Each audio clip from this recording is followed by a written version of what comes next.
So I guess the talk was lost in the clouds, but thankfully the rain has returned it to the ground.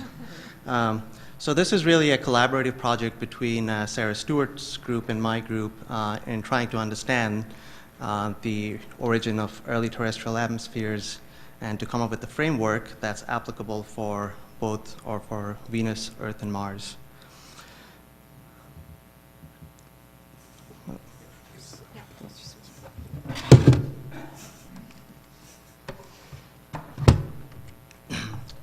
So if you look at the noble gases, you'll find that a very large inventory of the initial noble gases have been lost. So for example, at least 90% and probably a lot more of Xenon-129 that's produced from radioactive decay from iodine-129 has been lost from the Earth. And recently we proposed a sequence of events to explain the helium-neon ratio of the Earth's mantle that also argued for massive amounts of noble gas loss. So for example, in the deep part of the Earth's mantle, the helium-neon ratio is around 2. In the shallow mantle, it's around 10. And basically, we argued that you needed multiple magma oceans and atmospheric loss episodes to explain this signature. So you need multiple magma oceans because solubility-controlled degassing will raise this ratio by about a factor of 2. So the first stage of magma ocean outgassing will get you from about 2, 2.5 to 5. And then you need another magma ocean outgassing episode shown here to go from about 5 to 10. And in both cases, you effectively need to lose the pre-existing atmosphere, or at least a significant part of the pre-existing atmosphere, because if you don't lose this atmosphere, then you won't have degassing of helium and neon because the magma ocean already is in equilibrium with the atmosphere. And we also argued that it was the giant impacts that were driving these magma oceans and atmospheric loss, although it's possible that smaller bodies could have driven some of the atmospheric loss, as proposed recently by Schlichting et al. So to understand where the atmospheric noble gases might have come from, let's look at some xenon isotopic composition of CO2 well gases. So on the y-axis is non-radiogenic xenon isotopes. That means that there is no radioactive production or radiogenic production of these species. On the x-axis, on the other hand, Xenon-129 is produced from iodine-129. Iodine-129 has a half-life of 16 million years, so you have time evolution on this axis for about 100 million years. And what this figure shows you is that in these well gases, the measured values, the 128-130 ratio is higher than the atmospheric ratio. So air is depleted in the light non-radiogenic isotopes. The true mantle composition is somewhere, by the way up here, and the reasons why the samples are plotting down here are because of mixing between air and mantle. So these original measurements were done in the late 1990s by Caffey et al., and then in 2006, Holland and Ballantyne produced a much larger and really high-quality data set. But it's also been argued by Pepin and Porcelli that these CO2 well gases might be from a different source than mid-ocean rich basalts. Now, there is a potential way to distinguish this hypothesis. So, for example, if you actually find the true mantle composition, which, as I said, was somewhere way off here, you would expect different mantle sources to have different initial or early Earth 129 to 130 ratio. And that's because this ratio is affected by things like the extent of degassing and the timing of that degassing. On the other hand, if these gases are derived from the same source, you would expect morbs in these well gases to effectively define the same correlation. And so here are some of the observations we made recently. So these are these well gas data. In black are our mid-ocean rich basalts. And to the best of our knowledge, this is really the first demonstration of correlated excesses in Xenon-128 and Xenon-129.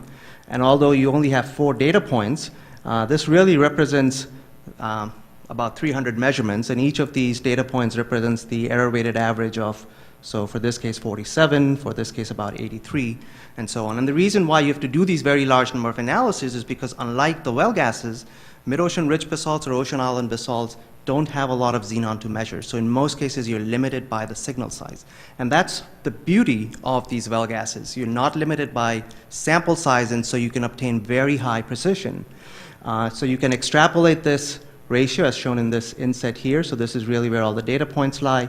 If you extrapolate this correlation to the solar or chondritic 128, 130, you can read off the initial 129, 130. But that's not the focus of the talk here. The focus is really to show that MORBs and well gases are being derived from the same source. And again, the reason why this is important is then you can use these well gases, have very high precision measurements of all sorts of volatiles, and say something important about the mantle, and really understand the difference between mantle gases and atmospheric gases. So again, the take-home point is well gases are representative of the MORB source. So let's now look at a data set, again, that was produced by Holland and Ballantyne in 2009. These are phenomenal krypton isotope measurements. These are all non-radiogenic krypton isotopes. Again, that means there is no isotopic evolution. And you can use these krypton isotopes as basically fingerprints. Fingerprint where the krypton on Earth and the mantle might be coming from. So the sun plots here. This is the atmospheric composition. These are carbonaceous chondrites, or average composition of carbonaceous chondrites. And these are the well gas krypton measurements. So that means that the mantle composition is at least here. These samples are more contaminated with air, and these are less contaminated with air. So the actual mantle composition might be further off, but it's at least as high as that point. So one of the things you notice is that means that with respect to the mantle, the atmosphere must be depleted in these lighter krypton isotopes. And that's opposite to xenon, where the atmosphere actually is, in this case, the atmosphere is enriched in the lighter krypton isotopes, and for xenon, the atmosphere is depleted in the lighter krypton isotopes. There's also a couple of other quite profound interpretations you can make, and which Holland and Ballantyne actually made. So if you take this krypton and you outgas it, you don't match the atmospheric composition. If you take this krypton isotope composition from the mantle, you outgas it, and then you partially lose that krypton through any mass fractionation process, you will drive the residual atmospheric composition this way, meaning you would be trending away from the atmospheric composition. So this is a very powerful statement on where krypton in the mantle must have come from. It must have been delivered after the last major equilibration between the surface and the mantle, which likely was the moon-forming giant impact that produced a deep magma ocean. So if you then take the extension of krypton and extend it to water, and Holland and Ballantyne did that, you would conclude that maybe water was also delivered as a late veneer.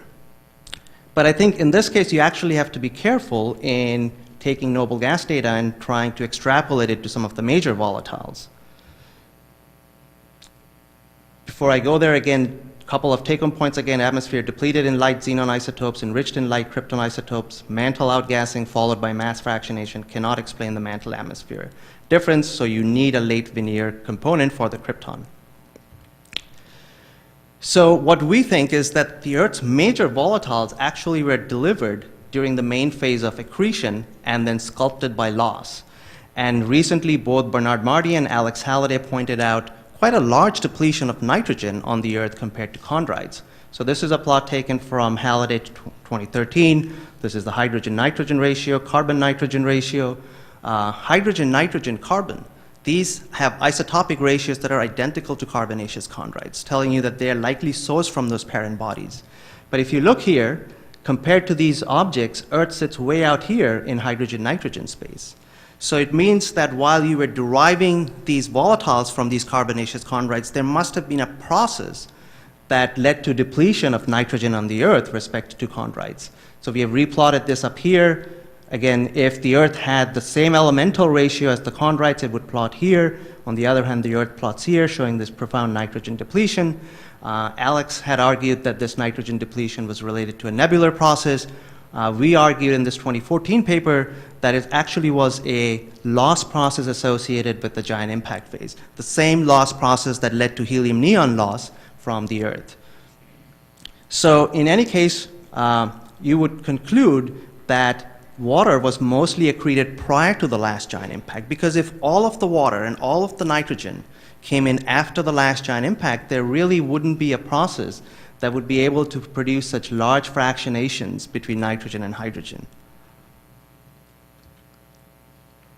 But that might be a problem, and I think there is a conception, or maybe a misconception, and this is not to discredit anybody or make any other statement other than to point out that often it's thought that leading hypotheses on Earth's formation is that it was so hot when it formed 4.6 billion years ago that any original water should have boiled off, meaning how do you keep water during the giant impact phase of accretion? It should have all been lost. And I think that's not quite true, and I'm going to show you a couple of model results. Sarah Stewart also showed this yesterday. So on the y-axis is the atmospheric loss fraction as a function of the impact energies. These different colors are simply representing different impact parameters like different impact angles, different target to projectile mass ratios, and so on. And on the bottom you see the typical energies associated with the giant impact phase around here. So for typical impact energies around here, if you do not have an ocean, you would lose very little atmosphere, on the order of maybe 20 to 30%. In the presence of an ocean, the atmosphere gets a much bigger kick, and for the same range of impact energies, you might reach up to 80 to 90% of volatile loss. So this means that for typical impact energies associated with giant impacts, you can lose a lot of atmosphere. This plot also shows you the stochastic nature of the giant impact process. So for example, if Venus went through a giant impact phase associated with an energy somewhere down in here, even in the presence of an ocean, it would not have lost a lot of the atmosphere. On the other hand, if the Earth might have gone through a giant impact with energies that were slightly higher, maybe a decade higher, you might have lost a very large amount of the original volatiles in the atmosphere. Another key take-home point from this is that the atmosphere is being lost, but the ocean is not being lost. And this plot shows that. So again, typical impact energies would be in this range. And what you see is that the fraction of ocean retained to fraction of atmosphere retained increases. And that's simply reflecting that the ocean is not being lost here and the atmosphere is being lost, and that's what's causing this. And this has important implications for understanding the volatiles, because these giant impact induced loss does not produce isotopic fractionation because it's the bulk ejection of the atmosphere, but you can produce elemental fractionation. So for example, nitrogen we think would be present in the atmosphere and not in the ocean. So you might actually drive a nitrogen loss compared to hydrogen. On the other hand, if there are elements that would be present in water, such as carbon or halogens, those might have been preferentially retained. So if you preferentially lose the atmosphere over the oceans, you would deplete the Earth in noble gases and nitrogen compared to hydrogen, carbon, and halogens. So let's look at the comparative noble gases in Venus, Earth, and Mars. So this is, again, non-radiogenic neon isotope. The sun plots here, average carbonaceous chondrites. This is Venus's atmosphere. This is Earth. We don't have recent data, or we don't have data for Mars, in part because Mars is affected by ongoing loss of neon and argon due to solar wind sputtering. Another important thing is Venus has 20 times more neon than Earth and 70 times more argon than Earth. And its neon isotopic composition is closer to the sun. Earth is closer to chondrites. Now if you switch to krypton isotopes, again, these are just fingerprints. This is the sun. We don't have any data for Venus. Earth is here. Mars is bang on the solar composition. And MSL has confirmed this with much better precision, and carbonaceous chondrites are here. So Venus, again, so Mars looks like the sun. Venus in the neon looked like sun, and it was more gas-rich. And Earth looks more like carbonaceous chondrite. So this is kind of surprising that there is no chondritic signature of Krypton and Mars, because we know that Mars did get hit by carbonaceous chondrites. It's required by the PGE abundances on Mars. Yet we do not see it in the Krypton signature. So if I just summarize the noble gas data for Venus, Earth, and Mars, Venus atmosphere is closer to solar. Earth is not solar. The atmosphere is closer to planetesimal. Mars atmosphere is solar, and we know mantle is solar. And then for Venus, we have much higher abundances of noble gases compared to the Earth. And so here is our working hypotheses going forward for the next couple of years, and we'll test these both through modeling as well as more measurements. So the idea is that Venus inherited its atmosphere from the nebula, and then subsequently did not go through a total atmospheric loss episode.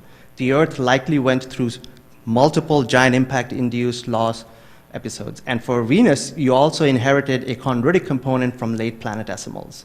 So water and the major volatiles on Earth was delivered during the growing Earth.